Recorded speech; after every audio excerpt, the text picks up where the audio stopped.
So basically, writing a series as a couple it works if you work as a writing couple, doesn't work if you doesn't work as writing couple. To work with like Maddalena for me is much more easier because we are a couple also in a lifetime. So it's like we talk all the day, all the night, and every time a breakfast, lunch about what we are writing, people think we are crazy or we are like criminals. You murdered this guy yesterday? Yes, I think I will kill him after the bank robbery. Oh, good. So people at the bar, when you take a coffee, look at you and say, wow, these people are really strange. And also our son say, you talk always about work, mom and dad. I know this is not a joke.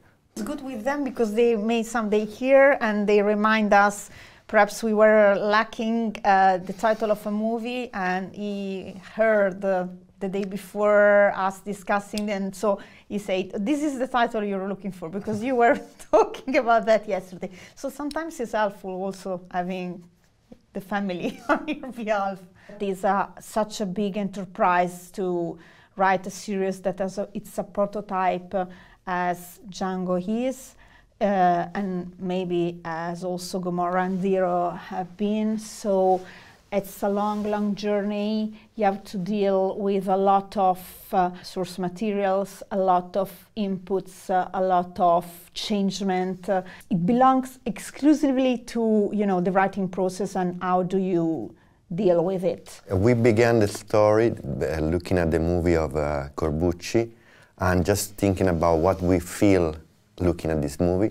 So we try to keep the same feeling and try to maintain this feeling in our story. And then we took a lot of source materials about what was the real life of people going to the borders in the 19th century in US. And another important diary we found is about Civil War, the real nature of US Civil War. Our inspiration was basically all the source materials we found about the period we are describing, which is 7 years between 1865 and 1872, 73, so more or less 8 years.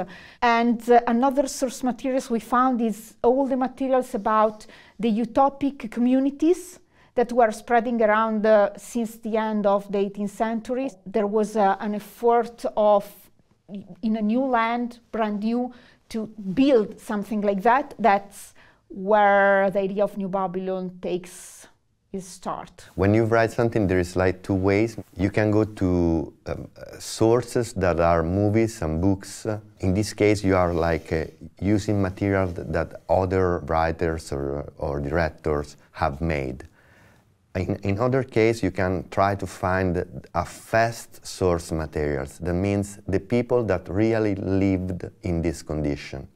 In this case, because they are all dead, but we found, like Maddalena said, a lot of material like an historical person can do. So diaries, memories. When you read this kind of fast source materials, you have the experience on being there. That was very different from looking at a movie about the West.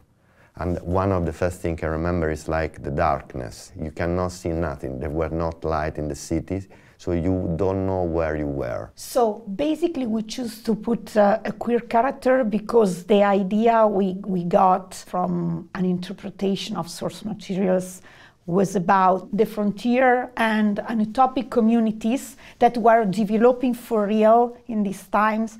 So it was part of the concept to portray, to represent all the people, you know, because the thing that were forbidden did not imply that a lot of queer people were existing, and we found diaries about queer people in the West. And that has been really helpful for us because we were going in the ground of something that was real, not just, you know, just in our imagination, or just, you know, taking inspiration of things happening right now. It was not so common, but it was existing even at these times. We have a woman character that is like alone, and he became in the position of power in order to decide and take the decision. And on the other side, we like this woman character, the son of the main protagonist, in the center of the story because she represents the future of this population. I'm really a fan of Western genre,